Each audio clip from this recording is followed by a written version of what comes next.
What is up, guys? AK Skates here. So today, as you can probably tell by the name of the video, we're talking about shoes. What kind of shoes? Skate shoes. Not just talk about like, oh, check out this shoe, check out that shoe. This shoe's good because of this reason. Well, I mean, that's part of it, but we're talking about the difference between a vulcanized shoe versus a Cupsoled shoe. Now, I mean, some of you people that don't know a lot about shoes, you'll hear vulcanized and be like, what? Because most people abbreviate it to Volk shoe, VULC. Alright, so we're going to talk about the difference between a Volk shoe and a Cupsole shoe. Alright, so some examples of a Volk shoe. Most Vans are Volk. And then Cupsole example, you've got like the Adidas Boostanets, which I actually have right here. We're going to be talking about these and why I like these. Another example for a vulcanized shoe, the Lakai Griffin, standard, not the XLK, or I think that's what it's called. I think it's the XLK. That's the Cupsole version. Now, on to the discussion. I guess first we should go into what a Cupsole is versus what a vulcanized shoe is. So the main difference is actually how they're made. So, I don't know if you can, hope you can see here. You can see there's like stitching, like in the seam there, and the little dots actually have stitching. That is because the Cupsole shoe, so a lot of Cupsole shoes actually are partially stitched onto the shoe, which is different from the vulcanized shoe, which is actually, I believe it's baked on there, is what I've heard. Like, it's essentially baked on there in an oven. Big shoe oven, right? See, there is nowhere for stitching to be on the Lakai Griffin. So, that's the main difference in how they're made. The difference function-wise is vulcanized soles are actually, they're thinner, so you get more like board feel out of them, but less protection from the sole itself. Where Cupsole is thicker, like you can see here, there's that big thick heel there. You know, it's pretty thick all the way around. That is all rubber. That is all the rubber of the sole, where the rubber you're seeing here, probably about half of it is actually the sole. The other half, your foot is actually inside there. Yada yada yada, insoles, all that. So, the pros and cons of each. Now, for me, this is for me personally. You might see the list is opposite, or you may agree with some and not. So, it's really a personal preference thing. Now, I actually tend to prefer Cupsole shoes, just because, like, I like that they offer more impact protection, and they tend to last longer for me. Just sole-wise, if I'm just wearing them. So, but I'm trying to think of how to word this. So, the vulcanized shoe for me, like, if I wasn't skating in this, the sole would actually come off where the seam of the suede and the shoe and the actual sole meets. It actually starts to separate unless I'm skating it. Because when you skate it, as you can see, right, oh my god, I'm dropping everything. Well, as I hope you can see, kind of fades into it right there. Ends up fading into it, and it almost blends with the suede then, and it kind of attaches itself to it.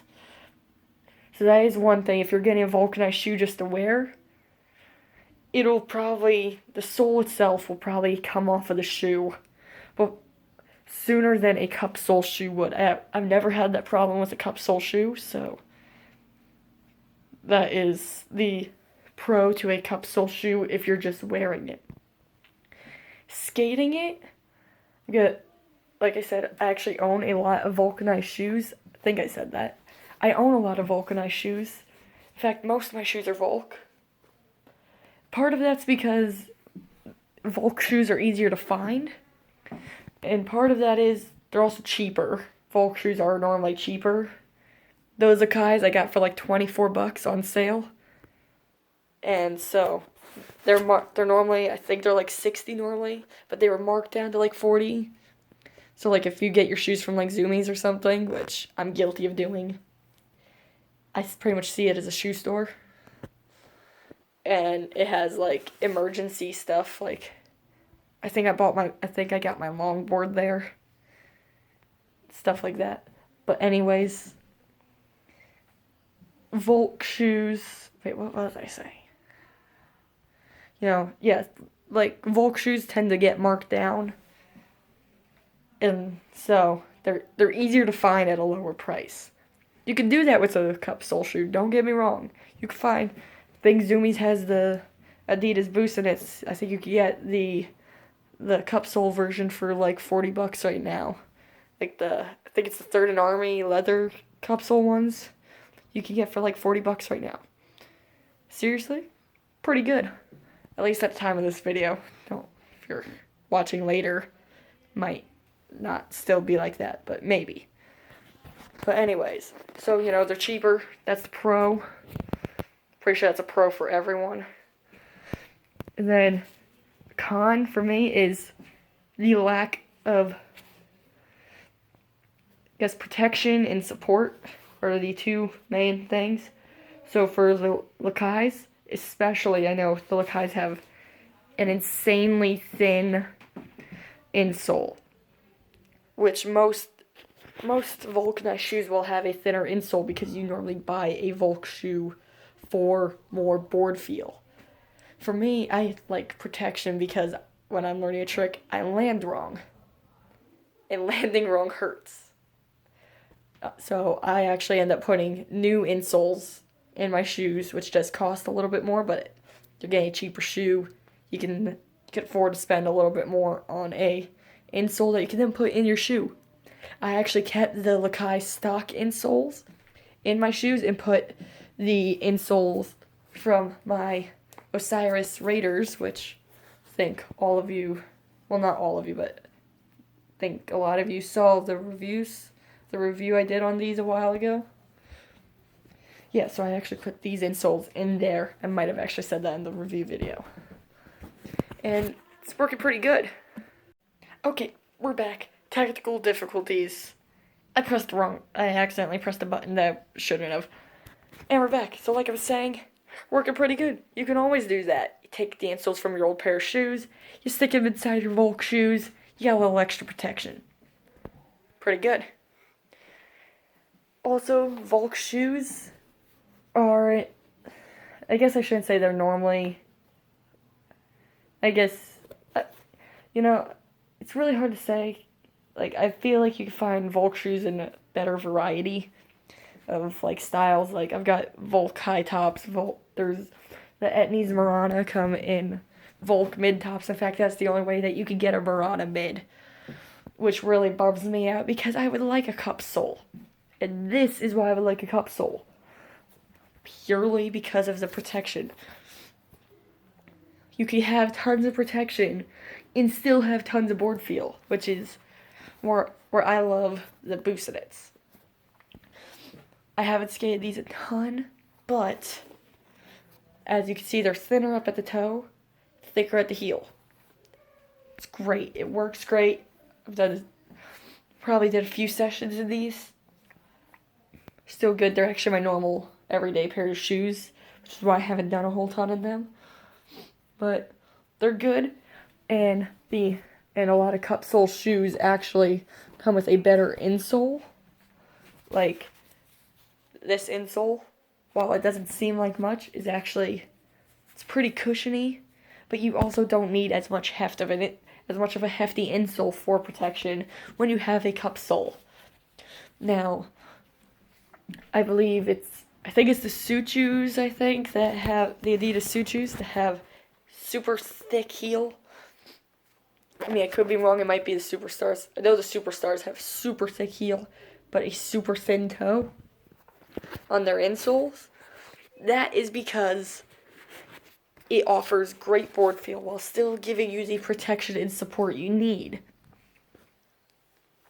So these are just examples, but it works.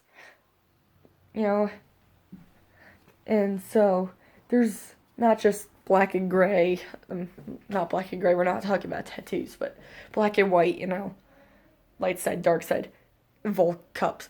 There's also in-betweens, like a wrapped cupsole gives you the look of a Volk shoe while still being a cupsole shoe. So if you like the look of a vulcanized shoe, or you like the foxing tape, like you feel like the foxing tape gives you like more grip or something, you get a wrapped cupsole. It looks and feels like a vulcanized shoe while having the durability of a cupsole. I believe it also has the impact protection. Like, I think I mentioned in my Osiris Raider video that this might actually be a wrapped cupsole. I think it's a Volk shoe, but it might be. It might be a wrapped cupsole. I love the look of vulcanized shoes, but I want the protection and durability of a cupsole. I actually just got done gorilla gluing a pair of my vulcanized shoes because the soles were coming off. So that is what I suggest doing if your soles start coming off. It works wonders. So, and I don't skate those. They're just my everyday shoes. So yeah. Why are you running up the stairs?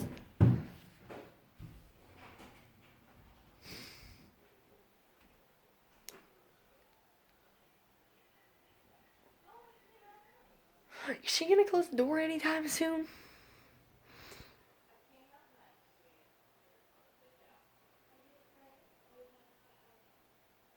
So yeah. Yeah, that's really the, I'm trying to think here. Oh, and for tread on both. So you're going to, for a vulcanized shoe, you're pretty much getting like herringbone tread, the thinner stuff. A vulcanized shoe, you have more room to do stuff like this, which, fantastic. Like, fantastic. Like, grip, it's beautiful. Walking around my room, talking about shoes. Yeah. See, I'm trying to think of other things you should know. I think that's it. If you have any questions, leave them down in the comment section below. Also, still looking for 180 tips, I think. Depends on when I post this video. So, trick tips in general will be good. Like if you, like say like kickflips, like really stick in the landing on kickflips, because I need to relearn my tricks, you know, which really sucks. It's really frustrating. But yeah, still gotta go film the outro for the 180 video. I think that'll be up before this one. But yeah, I'm posting a video every week until I get caught up on my videos, so yeah, I think that's it, guys. Thanks for watching. Have fun. Live life to the fullest. Don't be stupid. Maybe just a little stupid, not like really stupid, okay? Alright. That's all. Peace out, guys. Oh, that didn't work. I didn't press stop. Well, now see ya.